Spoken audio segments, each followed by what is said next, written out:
Welcome to another Narc Survivor live video. In this one, we're going to talk about what's really a pattern of narcissistic behavior that appears to be very consistent among people from all walks of life, from all parts of the world. Although it does appear to be certain types of people. We appear to have certain characteristics, certain traits in common. And we're all experiencing the same behaviors from these narcissists when we finally leave them. And why is it so shocking for us? I mean, maybe it's because the entire time they acted like they didn't really care about us while we were there, while we were accessible, available to them. They just kind of played down our worth. They acted like it wasn't really anything, it didn't really matter. But then when they begin to lose control, when we begin to leave them, then suddenly everything begins to change. Then we witness this shocking reaction. And what that is really, it's because our behavior in leaving them is challenging their deeply ingrained need for control, validation, and superiority. They have these extreme reactions because they're experiencing a loss of narcissistic supply.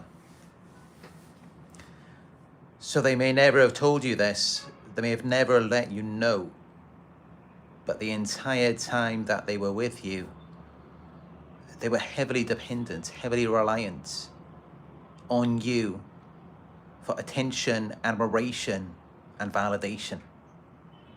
So when you leave, you cut off their supply, which then leaves them feeling vulnerable and unimportant.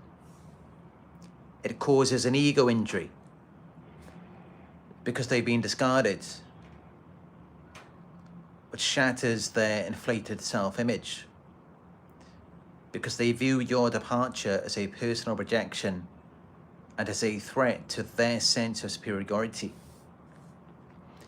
to where they experience a loss of control because they thrive from having control over their relationships. So when you leave, you're taking away their ability to manipulate you and to dictate the narrative, which feels like a major blow to them. And they may also fear being exposed to others as less perfect than they project. So they worry that by losing you, you might then reveal their flaws to the world. And this is why they show entitlement and rage, because they believe that they are entitled to your loyalty regardless of how they treat you. Which is why when you leave, they may lash out with anger, manipulation, or even smear campaigns. And this is meant to punish you for challenging their authority. But keep in mind that their emotions, their reactions, this is more about their own internal wounds and insecurities than it is about you. So if they weren't so wounded, if they weren't so insecure, then maybe they wouldn't be having these shocking reactions. So by realizing this, it should reveal to you, you're dealing with someone who's disordered, you're dealing with someone who's mentally ill, you're dealing with a damaged, broken person. So the best thing that you can do is just stay firm and set boundaries when you're leaving them.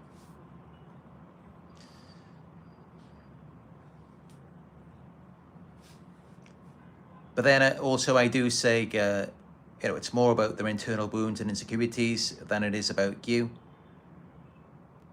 But then as a result of their wounds and insecurities, it can also be about you in some ways. Because the truth is, although maybe not emotionally, because they can't emotionally connect, but intellectually they can recognize that they are losing someone who brought value to their life. It's just that they lack the emotional depth to fully appreciate it in a healthy way, because they're self-centered. They view you and the relationship through the lens of their own needs. So they may recognize that, yes, you were useful, you were beneficial to them. But this is all tied to what you provided, such as your validation, support, or control, rather than who you truly are as a person. And it's because they're self-absorbed and they lack empathy. So they have an inability to value genuine connection. But they do know that you were good to them. It's just that because of their inability to form deep empathetic bonds, they cannot fully grasp the emotional or moral significance of losing a good person as what you are to them, what you were to them. So, even though, yes, narcissists, they can experience regrets from losing you, it's only because of what you represented to them. You were a source of stability, admiration, supply. But it's not because they truly valued you as an individual. So their regret is more self-serving. It's about how you could have served them. And you may never realize this, they may never reveal it to you, just how valuable you were to them. They're not going to tell you that because of their fragile, dysfunctional ego. I mean, if you do have a functional, healthy ego, then you can acknowledge another person's value and worth to you. Now, they couldn't do that for you because they have a fragile ego. And that's why they downplayed your worth, or they convinced you that you weren't that special. Or even when it did seem that they were complimenting you, that was just a part of their motivation so that they could get what they wanted from you. Kind of like a salesperson, they thought that if they complimented you, they made you feel good, then they're going to make a sale, they're going to get more out of you. So that's all that is. There is no effective empathy there. It's only at a cognitive level. It's about, what have I got to say or do to you so that I can get what I want for me?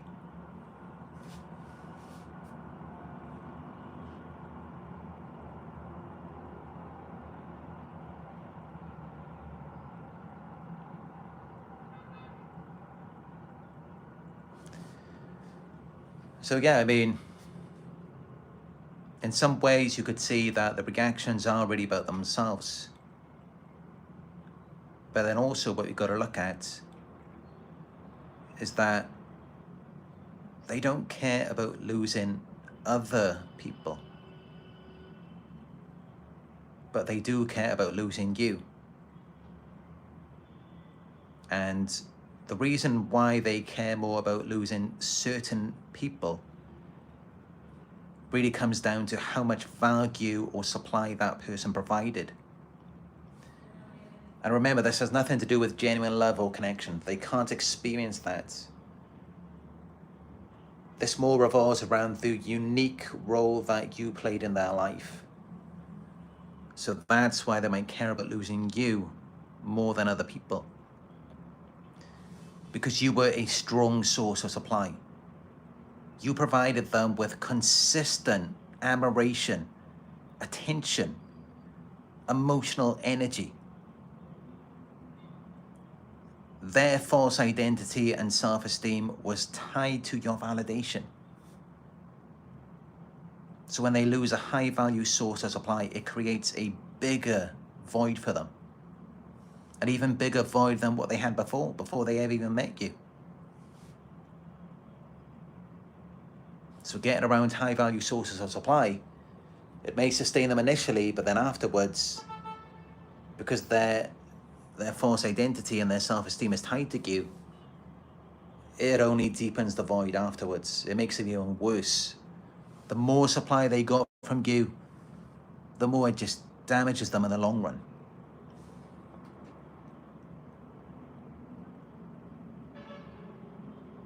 And especially if you challenge their ego. And of course, because you were an exceptional source of supply, just you leaving them is a direct blow to their ego. It challenges their sense of superiority and control, to the point where they may then obsess over winning you back to restore their dominance, even though the entire time they never even valued you properly. They couldn't value you properly. But you represented stability and status to them. You enhanced their social image. You provided them with financial support and emotional grounding. You regulated their emotions. So they lose someone who brought them stability, someone who elevated their status, which of course is going to feel like a significant loss to them, because that then threatens their facade.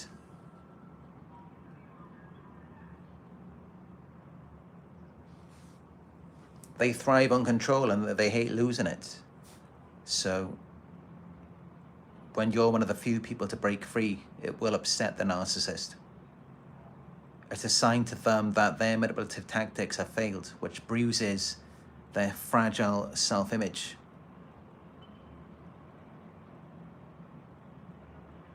And especially with you, because a lot of people don't realize this, but the truth is, they knew that you were exceptional. They knew that you had a lot of value. They target people of high value, high status. So they recognize that in you, even if they couldn't fully value you in a healthy way. Narcissists do sense when someone is extraordinary, kind, talented, or resilient. They can see that. And they actually have a very deep fear that they won't ever find someone who will tolerate to uplift them as you once did. But again, this has nothing really to do with connecting with you or fully valuing you. It's all about themselves. It's all about how you can supply to them. So when you leave, it's all about what they're losing. It's not about appreciating you as a person. So their shock and reaction is more about their perceived loss of power, status, or supply, rather than a true understanding of your worth. But yes, the reality is that they will never find someone as exceptional as you again. And they know it. That's why they have such a deep-seated feeling of fear, to where they then have these irrational shock and reactions, and then they desperately seek to control you, because they know they're not going to find anyone else as exceptional as you again. And that's what makes such a significant part of their reaction. It's that they know they're not going to find someone else as exceptional as you again. And that's what they fear, because they know that not everyone is going to tolerate their behavior or provide them with that same level of value. But it's not about missing you as a unique person. It's more about what your presence brought to their life. And the truth is that, yeah, I mean, exceptional people are very rare in this world. And they know it. Narcissists, they know this more than you do. They knew this long before you figured it out. Especially if you're only now realizing this. They already knew it long before you. That's why they're so protective of themselves. That's why they're so rigid, they're so cold. That's why they don't let most people in. That's why they're very contemptuous. Because they know something that you don't know. They know that people like you, kind, patient, empathetic, giving, they know that people like you are extremely rare and not easy to find. But you mistake this. You're not aware of it because they don't show gratitude to you. And they do this to keep you under their control. Even though they do sense your uniqueness and the benefits of having you in their life. And of course they do, because you set a high standard. An exceptional person like yourself, you contributed significantly to their life, emotionally, socially, and practically. So of course, when you leave, they will fear that they won't find someone who can offer that same loyalty, support, or willingness to put up with their behavior. And they also understand that with their way of attracting people, they know that their manipulative tactics are not going to work on everyone. So if when you're leaving, you're strong, resilient, and difficult to replace, it magnifies their fear of being unable to secure someone similar to you.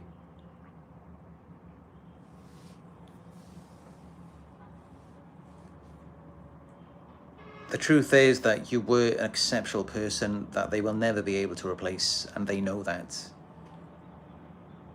It's just that at some point you began to see through their facade.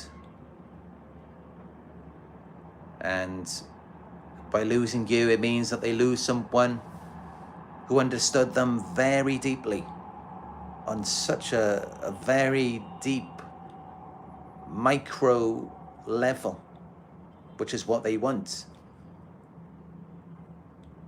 And yeah, you saw their flaws as well, and you still cared about them. Even though you saw their flaws on a micro level as well. So that's another fear it can produce, is that they'll never find someone who will accept them in that same way ever again.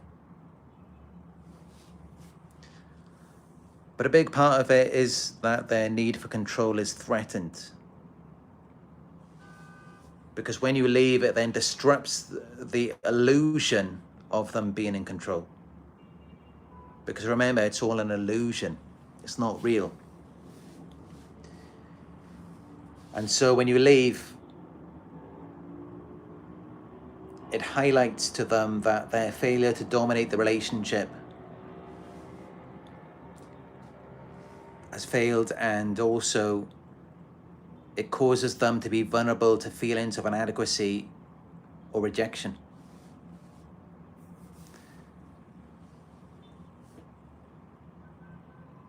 They are terrified that they will never find someone as exceptional as you again.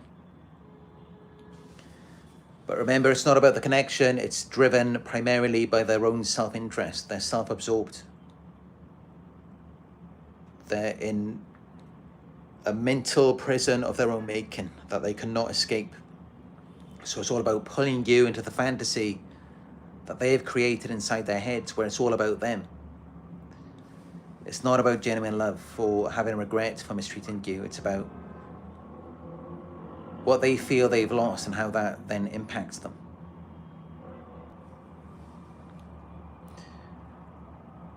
But yeah, let's have a little talk about exceptional people. Because it's likely that the narcissist didn't reveal this to you. But the truth is, people who are deeply empathetic, resilient, kind, and self-aware are rare, because these qualities require a unique combination of personal growth, emotional intelligence, and life experience. And even just genuine empathy alone is uncommon. Sure, many people can sympathize at a cognitive level, but effectively, true empathy, the ability to deeply understand and connect with another person's emotions, is far less widespread. And in fact, there are statistics that reveal that just 1 to 2% of the world's population are empaths. That's how rare they are. And yeah, that high degree of empathy that you possess, which makes you compassionate and supportive, causes you to be very difficult to replicate and replace.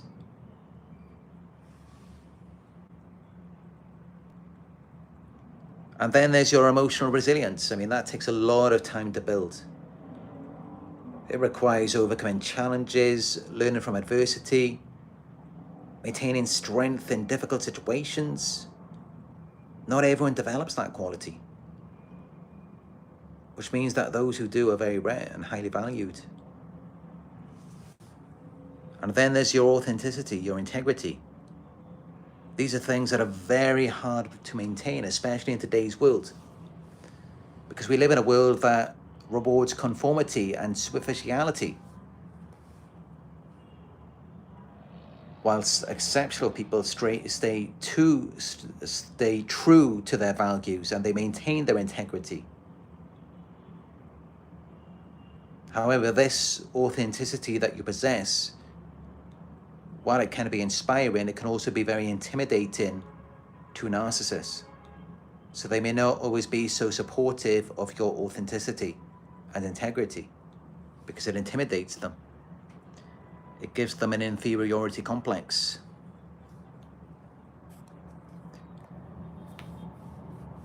And another thing that's very rare about you, that you possess, is this uncommon balance of strength and kindness. Exceptional people, they're not only kind, but they're also strong enough to set boundaries, stand up for themselves, and to maintain their principles. This balance of strength and kindness is very rare, because most people either struggle to assert themselves or they lose their kindness in the face of adversity. And then there's your self-awareness. I mean, you take the time to reflect on your actions, emotions, and motivations. You strive for personal growth, and this sets you apart. Because we live in a world where many people operate on autopilot. And I would say most people, they lack self-awareness. They don't take the time to reflect on their actions, their emotions, their motivations. They don't think about any of that. But you do, and that's rare.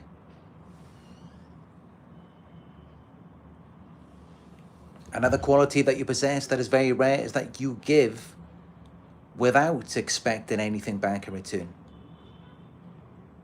You give generously of your time, energy, and love without constantly seeking validation. And this is a very selfless quality, which is rare, especially in relationships, especially with individuals who take more than what they give.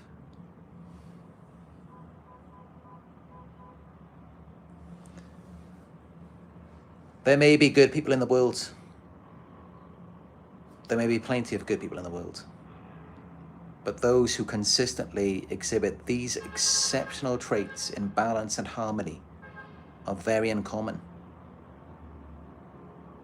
And this is why narcissists feel such a profound sense of loss when a person like that leaves.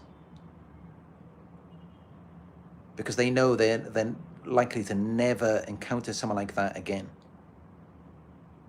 Even narcissists, and think about it, narcissists, I'm sure many of them, they interact with far more people than we do. I mean, they're all about status and connections. They've always got to be in the know. They often have networks full of enablers and flying monkeys. I mean, they're surrounded by so many people and they've got to have everyone on their side. So how is it that they can't find anyone else like you ever again? It's because you're very rare, and it's because a person like you would never normally be around them. Now that's why they may not even have any experience with someone like you before.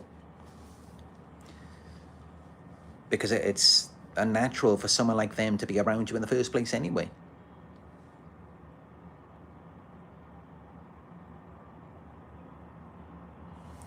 The fact is that it is highly unlikely that a narcissist will ever find another empath like you once you leave. Especially if you are an exceptionally strong and self-aware empath. Because empaths are already rare. They make up such a small percentage of the population. Most people do not have a heightened emotional sensitivity, deep compassion, and a capacity for understanding that defines an empath. Most people do not have that. And when we're talking about empowered empaths, now that's even more rare. Many empaths struggle with boundaries and they may be drawn into unhealthy dynamics. Many empaths may be around other toxic, dysfunctional people.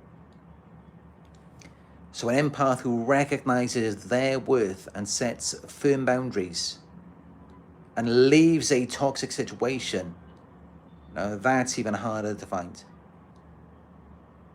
These empowered empaths are also less likely to tolerate narcissistic behavior ever again.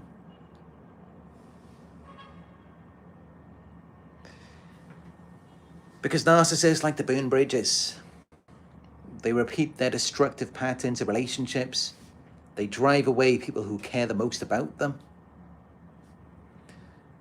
So let's talk about it. I mean, we've already discussed how extremely rare empaths are. I mean, statistics show 1 to 2% of the world's population. And even those, many of them are just surrounded by toxic, dysfunctional people. So they may not have that value to give from the very beginning anyway. But even if they do encounter another empath, because of their inability to change and nurture healthy connections, it will make it very difficult for them to hold on to that empath. Well, as for the empath, they will grow from the experience. They will go through significant personal growth.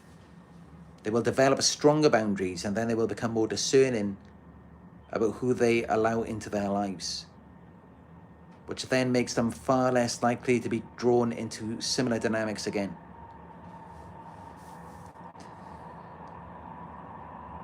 When you leave, the narcissist will try to replace you, but their replacement will not be the same. Yes, they might find someone new, but it's highly unlikely that that person is going to have the same unique qualities or provide that same depth of emotional support as you once did. And even in that extremely rare case that they do find another empath, it doesn't mean they're going to be anything like you. Because no two people are identical. Other than maybe some narcissists, of course, because it's amazing how I can make these videos and millions of people around the world resonate with them. Because narcissists, they don't really have a self of their own, they don't have an identity. They haven't got anything that's really unique to them. It's all just things that they've copied from other people. They're like always following trends. So they're very easy to replace. And even whatever they do have, whatever they do possess is just fake. It's just copied from someone else anyway. So it's nothing unique. There's nothing original about them. While what you brought to the relationship is irreplaceable. It cannot be replaced. Empaths are unique there are no two empaths that are going to be identical. And they really got a lot of fuel out of you. So they're never going to have that same experience again with anyone. They're never going to have anything close to that. And definitely not. They're not going to find anything that that supersedes what you provided to them.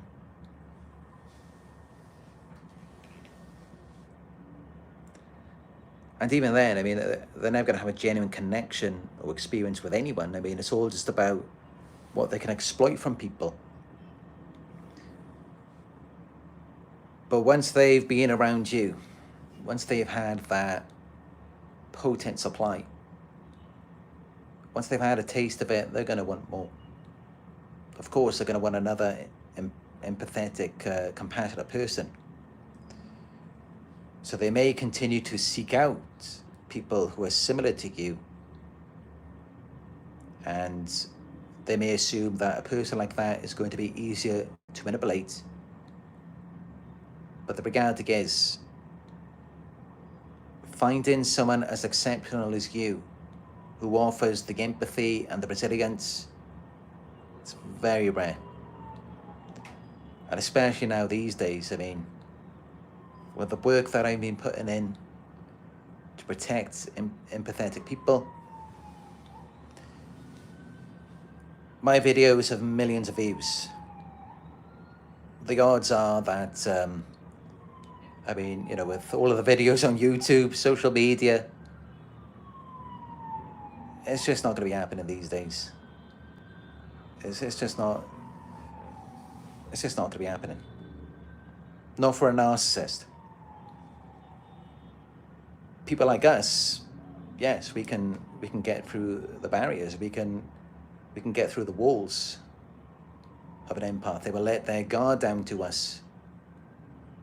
Compassionate, empathetic people, they will trust us. I mean, just look at my YouTube channel, just look at my work.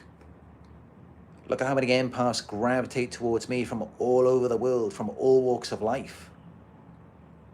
Because I'm not trying to manipulate, to exploit anyone. I'm just trying to give the best of myself as much as I can to help as many of you as I possibly can. So naturally, empathetic people gravitate towards me, as they will gravitate towards you, especially as you begin to heal. You will become even more attractive to them. But narcissists, no, they're not going to have a shot. They're not going to have a chance with them. With all of this information that I'm putting out, with all of this awareness on social media, they're not going to be able to do it. And in fact, now because there's so many awakened, empowered empaths all over the world, they're going to feel like the empath is more of a predator to them. Because we already got all of this information. We already know their game. We already know what they're trying to do. So even though they may try to seek out empathetic people, they're going to feel like that empathetic person is more of a threat to them, of rejecting them, exposing them. So even that very type of person that they want, they may fear getting involved with them.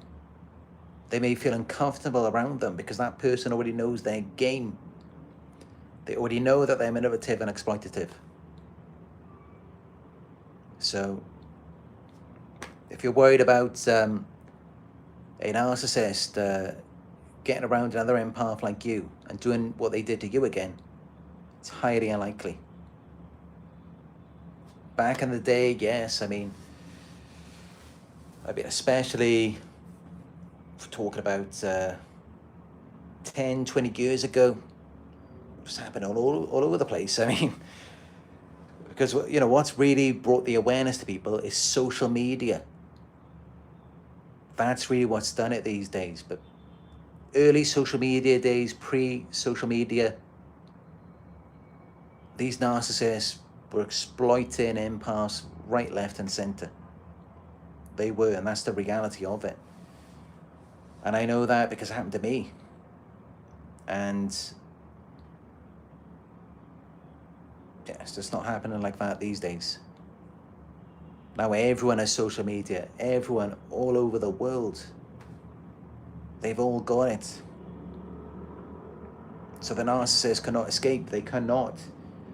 And I've said this in past live videos. If you look on social media these days, it's very different to how it used to be. I mean, of course, there wasn't social media before, but you could see by other means.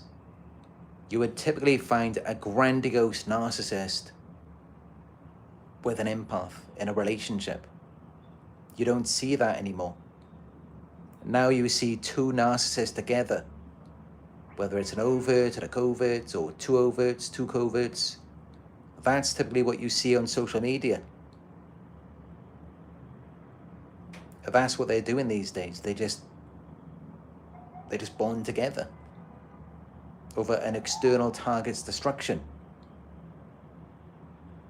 Because the reality is that now many empaths like ourselves, we're more awake and aware.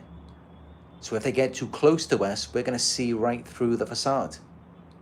But if they remain at a distance and they cooperate with other people who are narcissistic, sociopathic like themselves, then they've got a better chance of getting one over on us. But they're not going to get us in that intimate setting again. They're not going to be able to do that. Not the way that they used to. We're too awake, we're too aware. So yeah, I mean, you know, the odds of them finding another empath are extremely slim. Especially one with your combination of kindness, strength, and patience. And even if somehow they magically found someone else who could fulfill their needs temporarily, they will still feel the absence of what you uniquely provided, whether they admit it or not. Don't trust what they say or what they reveal to you. They manipulated you the entire time. They lied to you, they deceived you. Why would you ever trust what they're displaying to you? Just forget about that. And just understand this fact, that whatever happens, wherever they go, they will feel the absence of what you uniquely provided. It will get to them. They may not have fully valued you when you were there. And I will be making a video on this very soon. But the only time that they can really realize your value is when you're no longer there. And I'm sure that speaks to so many of you. I'm sure it does. When you're not there, then they value you. Then they come back in with the hoovers. They're doing anything they possibly can in their power to resecure you. When you're there, they don't even care about you. They don't even pay any attention to you. They just leave you at home. They go out with their friends. They just forget about you. They got all of these other sorts of things going on in their life. They're not worried about you. But when you're gone, then they start to value you. Then they re-idealize you. Then they view you as perfect again once you're gone, once you're not there. And, you know, I think about that and I just think, what is the point? What is the purpose of just valuing someone when they're not there? It just shows they can't get any real fulfillment out of anyone, and maybe that's why they're so miserable and angry. Well, as for us, what happens when they're not there? Then we begin to move on, we begin to heal. We only value when they're there, when they're actually in front of us. Otherwise, we don't value something that we can't even see, something that we can't even experience. But this is how it is with them, and this is just what they have to deal with as a selfish, narcissistic person.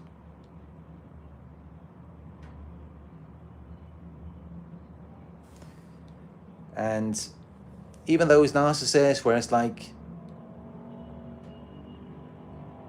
maybe you were into them, you wanted to work with them, and despite that, they were just abusing you and they just rejected you. They just cut you off. They ghosted you. Now that may make you think that maybe they didn't care about you at all.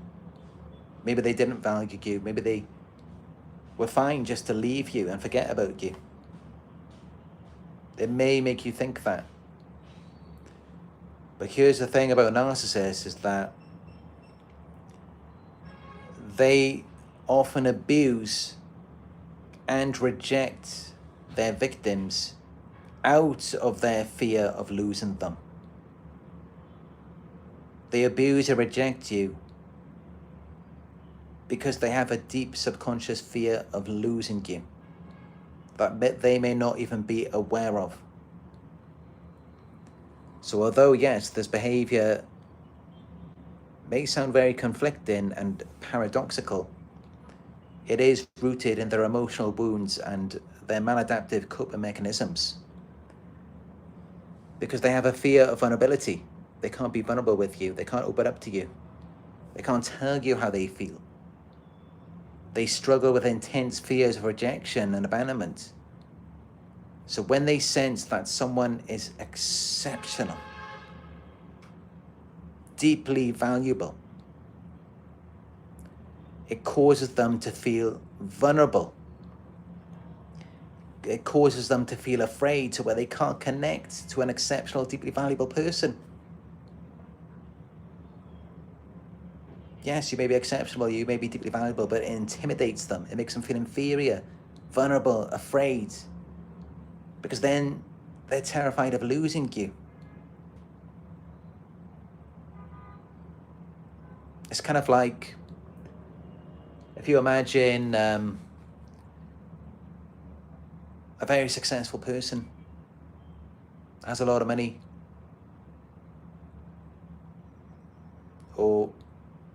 but yes, let's use that as an example.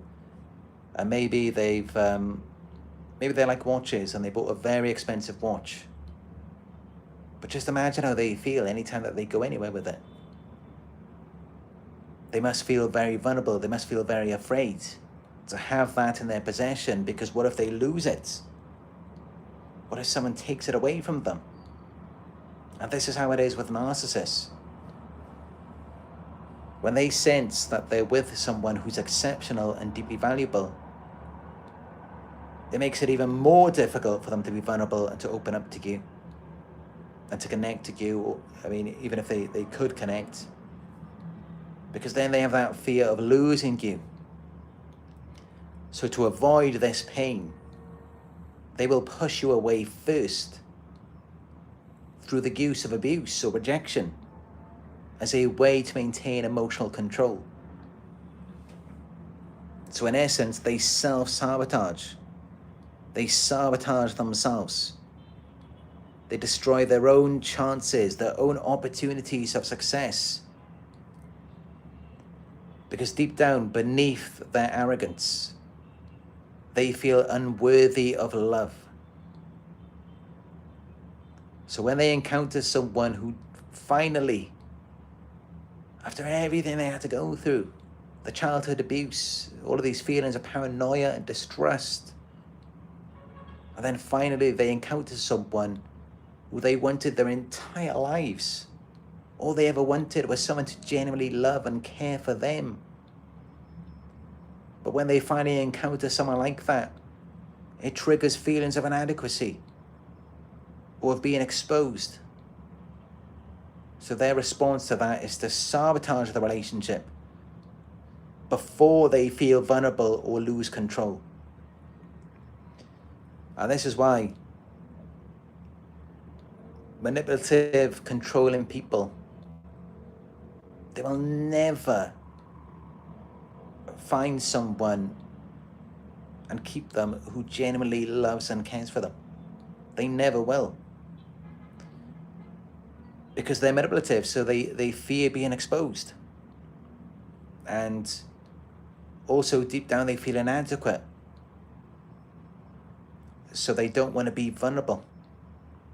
So they never get to have that experience. It's never going to become a reality for them. And in fact, to them, it's just a test. When they're abusing you, to them, that's them testing your loyalty. Which means they can only ever experience an unhealthy relationship. It's never going to be healthy. Because they see it as though they have to abuse, they have to punish you to see how much you're willing to tolerate. To where they will deliberately push your boundaries and mistreat you just to see if you will stay. Which means they will never get what they want. Never. They will never get it because they do this, and they have to do it because they're insecure.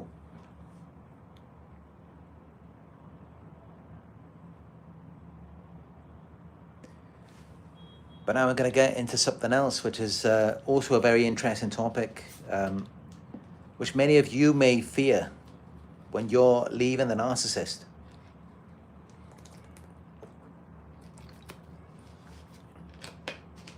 Because let's keep it real, I mean, they gave us a fantasy. They gave us an illusion of love. They engaged in future faking. And this is a huge part of the cognitive dissonance. It makes us feel like we lost something. Maybe we could have had something very special, very pleasant, pleasurable with them. Maybe we could have had that. Or so you might think. Because the reality is that, nope, you're not missing out on anything real when you leave a narcissist. They created a fantasy through love bombing, future faking, and grand promises. So it was just an illusion. You're not truly losing anything of value, even though it may feel that way initially. It was just a fantasy, and a fantasy is never sustainable. They gave you an illusion of love through the honeymoon phase, which was not authentic. It was solely just a manipulative tactic to hook you, which was designed to meet their needs. It was not designed to build a genuine, lasting connection, which is something they can't experience because they're insecure. So any relationship with a narcissist is going to be built on control, not mutual respect or love. And all of that future faking you got, that was just empty promises. They use future faking, they promise a perfect future together just to keep you invested. But those promises do not materialize because they're not rooted in genuine effort or commitment. So what you're missing was never real to begin with. It was just mirroring, it was a reflection of yourself. You fell in love with yourself, with what you're about. It wasn't what they're about. It was just something they used to secure you. So you're not losing anything, you're not missing out on anything. None of it was real, it was all manipulation, an illusion. But by leaving the narcissist, you are gaining freedom and peace. Yes, it may be painful to let go of the dream that they sold to you, but by leaving them, you are then free from manipulation, gaslighting, and emotional abuse.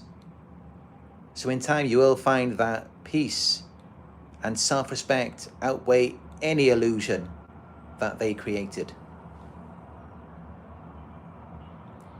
Because the truth is that real love does not require suffering.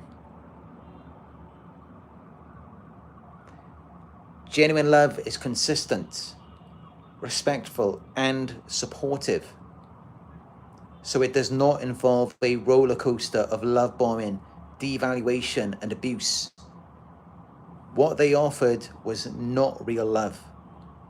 It was conditional attention and affection, which was designed to keep you dependent, not to make you independent.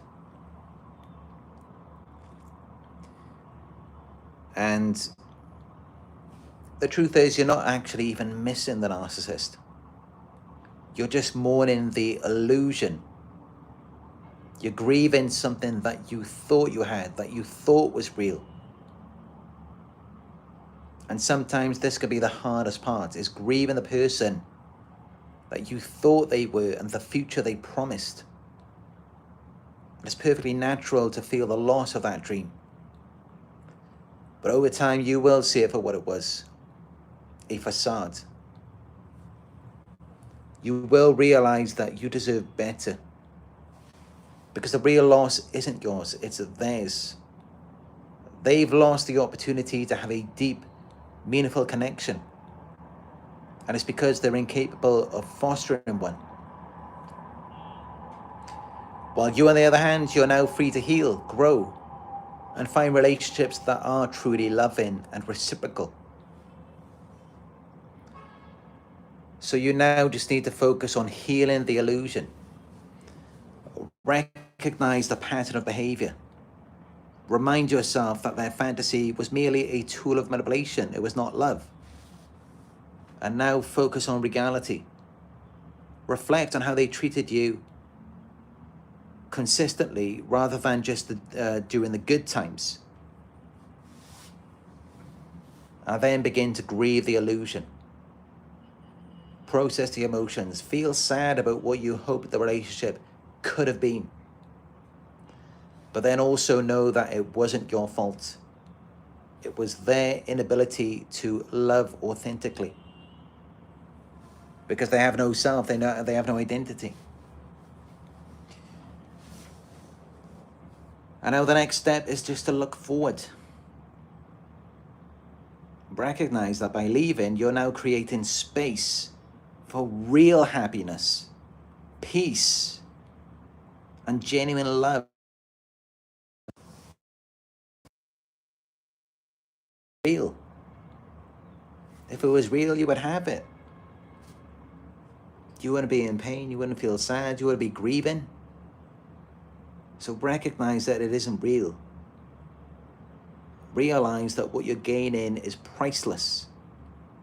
You're gaining your freedom, your self-worth, and the opportunity to experience true love without conditions.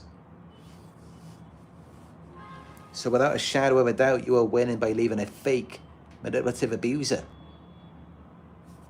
Although yes, it will be difficult and painful in the short term, but by walking away from them, by walking away from a manipulator, from an abusive relationship, you're then reclaiming your power, your peace, and your sense of self. Because then you're free from the control, the manipulation, the emotional turmoil that they brought to your life. You're no longer under their influence or trapped in their toxic cycle of idealization.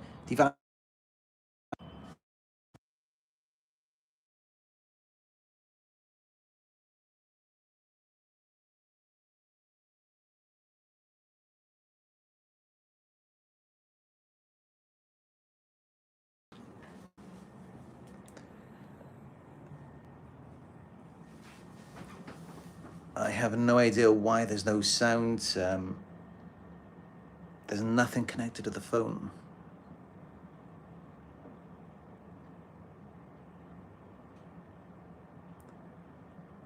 Oh, the sound has come back. I'm not sure what happened there. I haven't actually, I didn't change anything. Let me know, when did the sound go?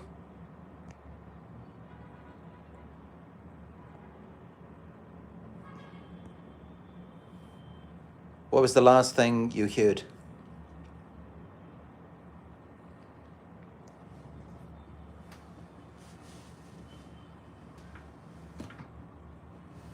"10 minutes ago."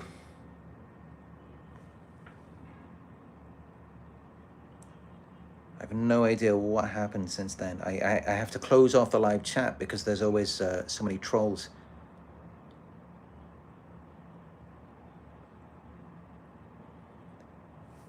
Do you remember what the last thing I said was?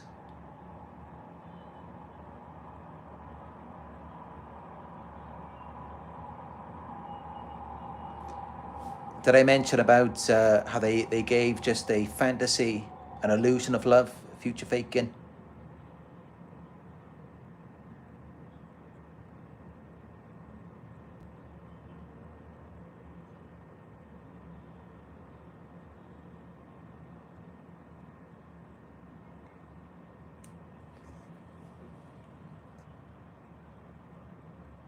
Right, so I spoke about the healing.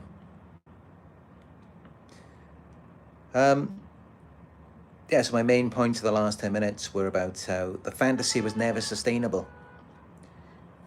They gave you an illusion of love during the honeymoon phase that wasn't authentic, just a manipulative tactic to hook you, which was only designed to meet their needs rather than building a genuine lasting connection.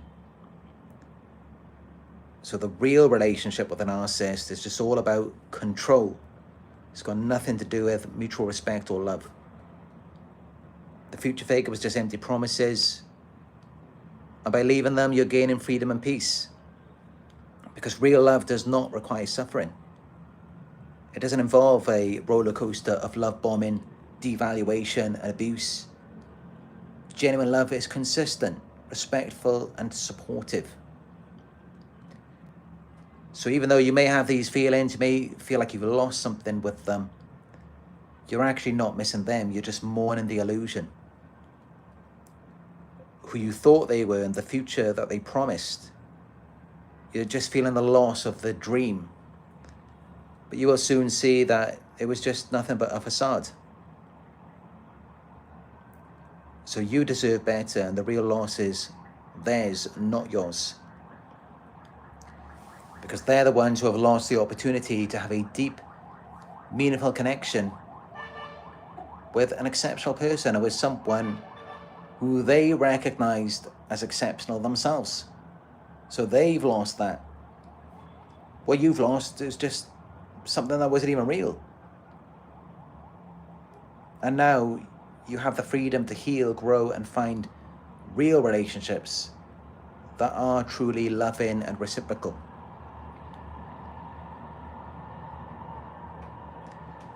So, yeah, I don't think you heard this part, but you just need to heal the illusion. Recognize the pattern of behavior. It was just a fantasy. It was a tool of manipulation. It had nothing to do with love. And now just bring it back to reality by reflecting on how they consistently treated you, rather than just remembering the good times.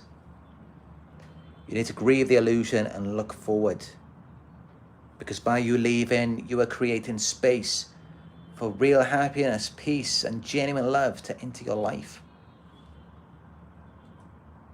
But you can't have that while they're there, because with them it's just all about control. So whatever you feel like you're missing is not real. But what you're gaining is real. You will gain real freedom, real self-worth, and the opportunity to experience true love without conditions. So the lesson in this is to reclaim your freedom and to choose yourself, because with an narcissist, they just demand your attention, validation, and energy, but they never actually give you anything fulfilling in return. So you need to prioritize your own well-being, your mental health, and your happiness over their selfish needs. Escape the emotional abuse. They use all of these tactics like gaslighting, manipulation, emotional abuse, all to maintain control. But you can escape all of that. You can gain the opportunity to heal, grow, and rediscover your self-worth without being constantly undermined.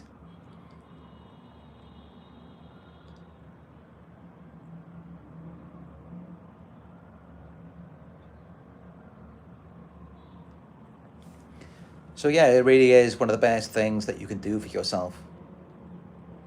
It may feel difficult at the moment. You may be grieving this illusion of love, fearing the unknown. But in the long run, you win your emotional freedom, your happiness, your growth, because you choose authenticity, self-respect, and real love.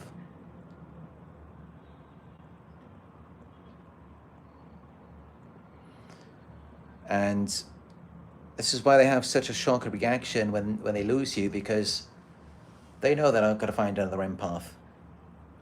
They know they got lucky with you, and they're just desperate to try and get you under their control again. They don't want you to escape. They don't want you to wake up. The last thing they want is for you to be independent, because they know they're never going to find an empath again. And yet they make it seem like they're moving on and they're so loving with someone else and someone else is so loving with them. Clearly that's not true, because just remember their reaction. Although sometimes they won't always react that way, because they don't ever want to let you know your worth. That's a part of their control. If you know your worth, why would you stay? But as for you, you're going to move on, and while it's practically impossible for them to find another empath, let alone to make them stay, you have a much better chance of finding someone more like yourself,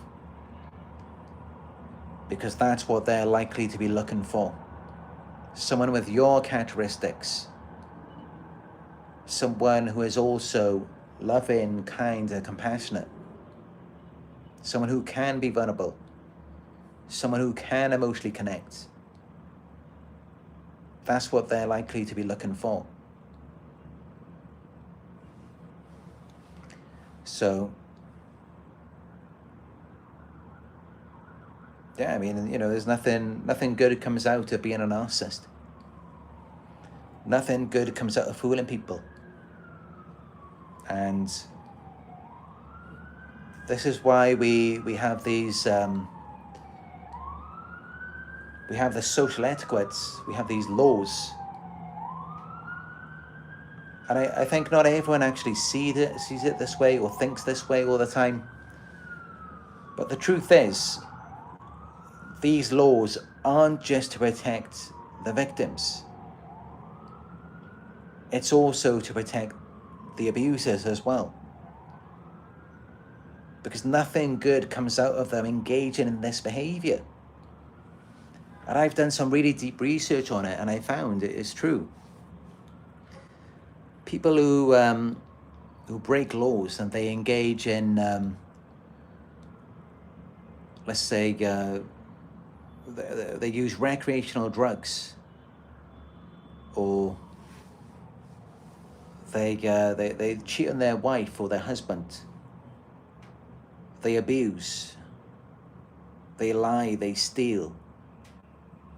All of this is actually, it's far more damaging to the person who's conducting these behaviors, rather than the person who's on the other end of it.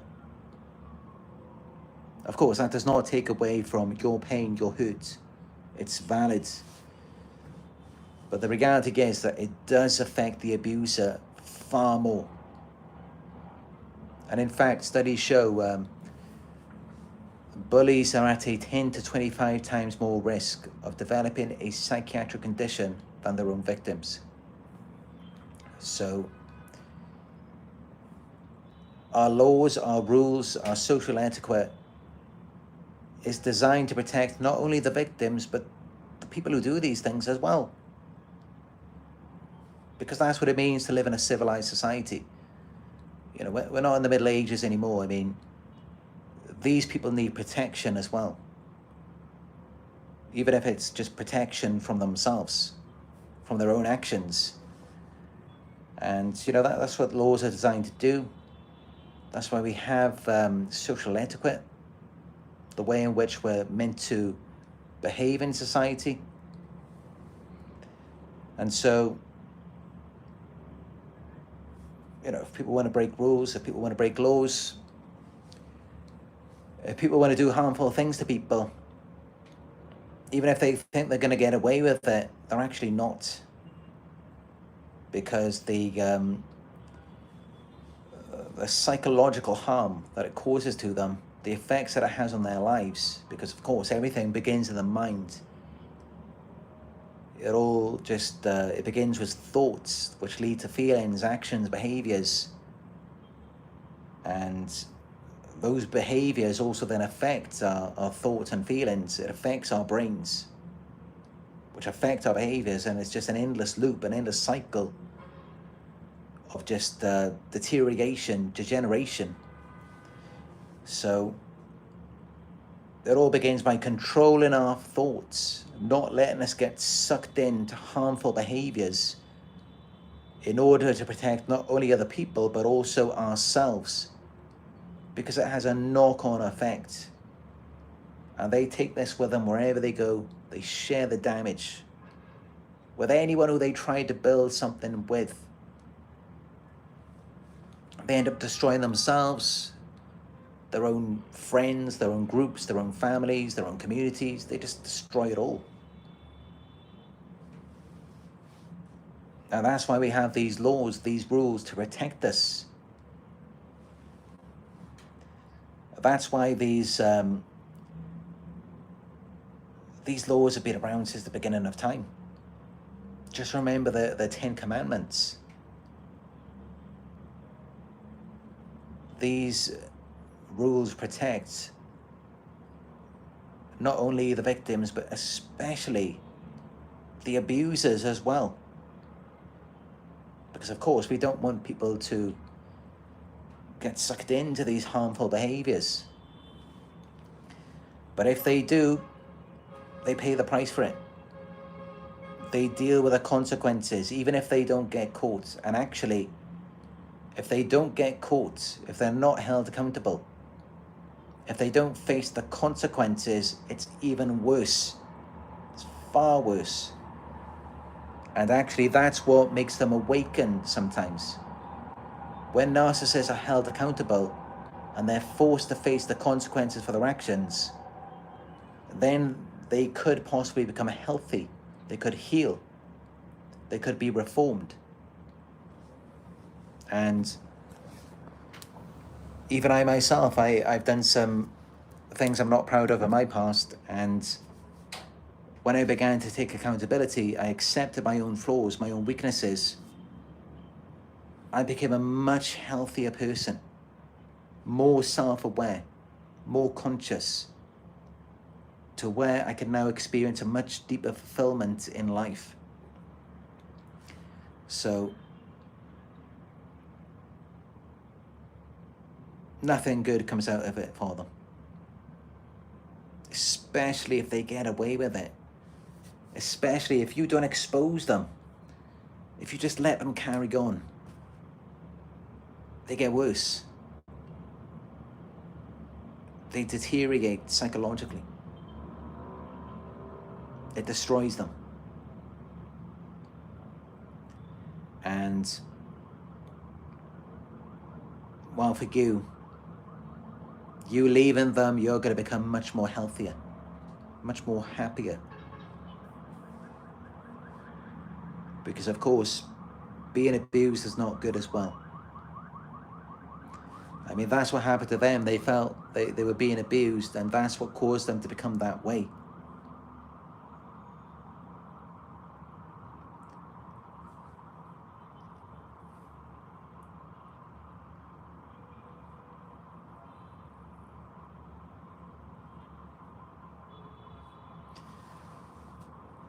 But yeah.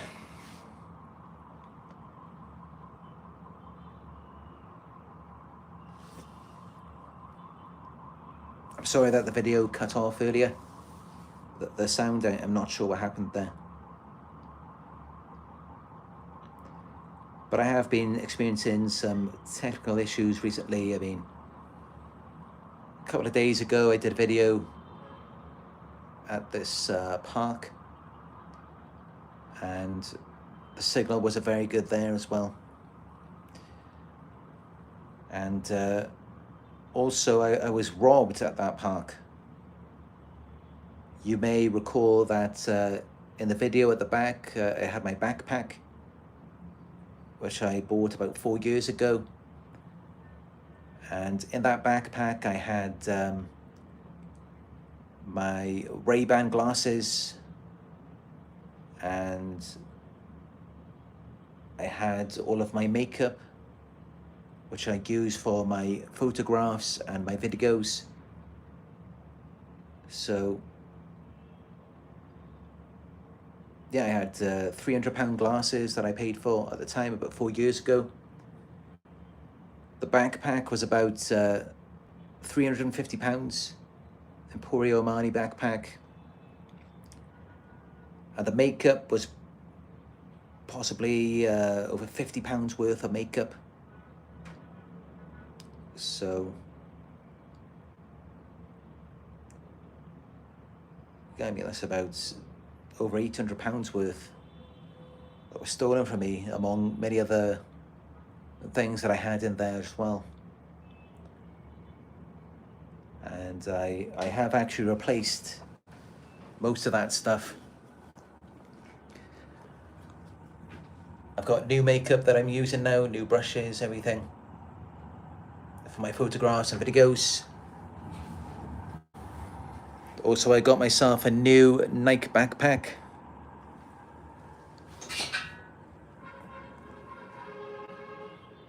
And I've got these new glasses.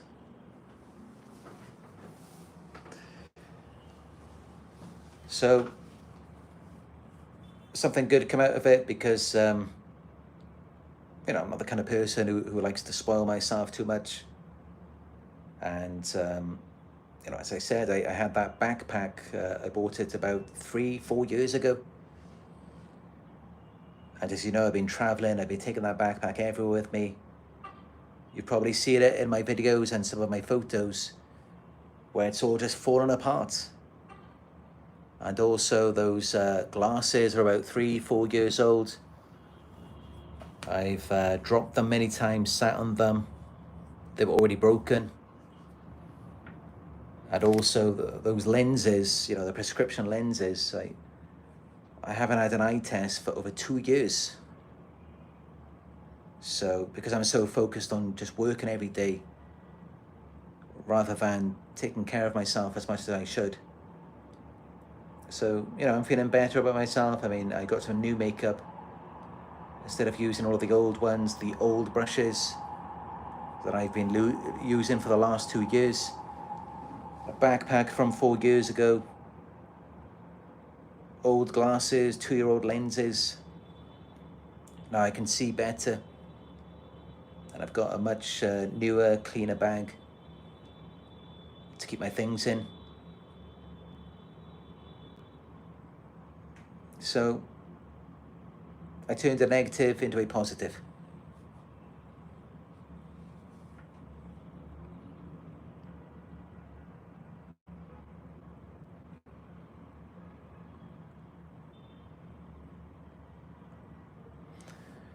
Oh, thank you, Faith. That's very kind of you. No, I'm all right. I have got all of my makeup there. Because for me, of course, it's my specific complexion, so that it's not too dark or too bright. But yeah, I'm happy with it. And it really helps when people donate, that I'm able to replace these things if anything goes wrong. And I'm just going to continue working hard, because there are other things that I'm focused on, rather than just for me, getting a backpack and glasses, makeup. I'm thinking about getting new earphones, maybe a new laptop, a new phone, because I've had these for quite a few years now, and it's good for me to stay up to date in the technology, because this is what I use to produce my videos.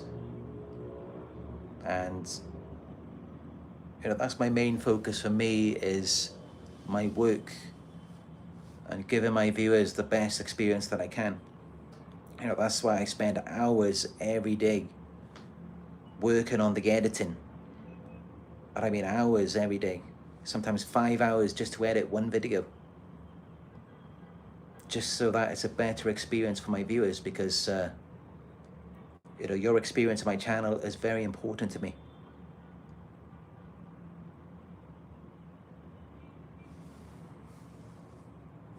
But at the same time, of course, I take the time to take care of myself.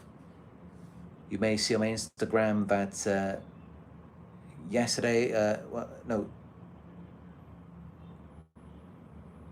yes, it was yesterday, I treated myself to a manicure and a pedicure as well. Because, of course, you can't really give the best of yourself to anyone if you're not taking care of yourself first. Even if you have family, you have a partner, you have children, you can't give the best of yourself to them if you're not filling up your own cup first. You need to be taken care of first. You need to look after yourself, because our body is a vessel. We have to maintain our mental health, our emotional health, our physical health. We must practice self-love, self-care. Otherwise, how can we be good to anyone? It all starts with ourselves first. So that's very important, is to practice self-love and self-care. And I've been saying that since the beginning of this channel, because those were new concepts for me. I always used to focus on just giving for everyone else. And it's like, what I'm giving is low quality. It's not very good then, if I'm not taking care of myself first. And this is why we should also spend more time with people who are also taking good care of themselves, taking good care of their mental and emotional health, their physical health as well. So yeah, I think that's very important to take note of.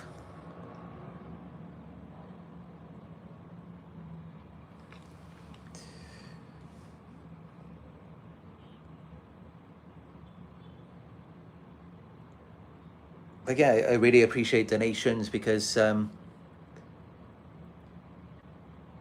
does help to have those donations available. Because at the moment I don't have any ads on any of the videos, as I'm changing my AdSense. So it's been that way now for the last few weeks, which means that this month, typically around between I think it's the 21st and the 26th that I get paid. So this month on Christmas, I won't receive any payment from my ad revenue on my videos. Even though, of course, I'm working every day, editing the videos, everything, I won't get paid anything for Christmas. But I do really appreciate your donations, which you can donate to my PayPal, paypal.me/Narc Survivor. And I actually, I paid out of the donations this month for Nala's pet sitting. So that Nala's taken good care of, and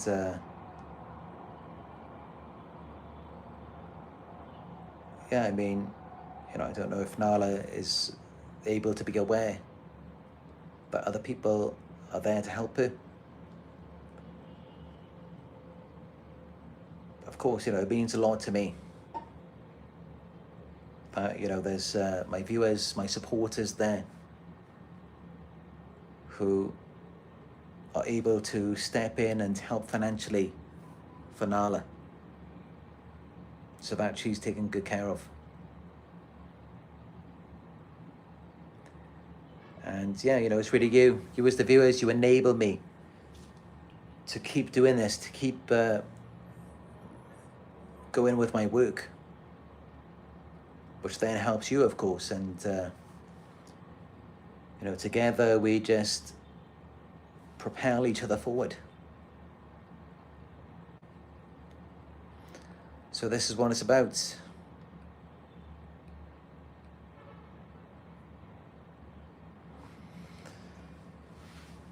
But yeah, I do hope that you appreciate this video. I hope that it's been helpful for you.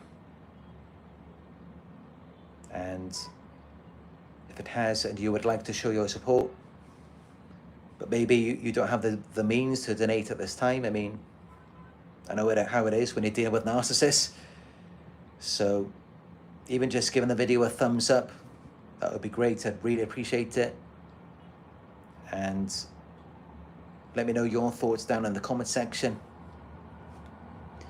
I am reading a comment every day. Subscribe and click all notifications so that you will be notified when I go live again. I am available for one-on-one coaching, which you can book through my website. It's narcsurvivor.co.uk. And also, you can follow me on Instagram. It's Narc Survivor YouTube. Thank you all for watching, and I will talk to you soon.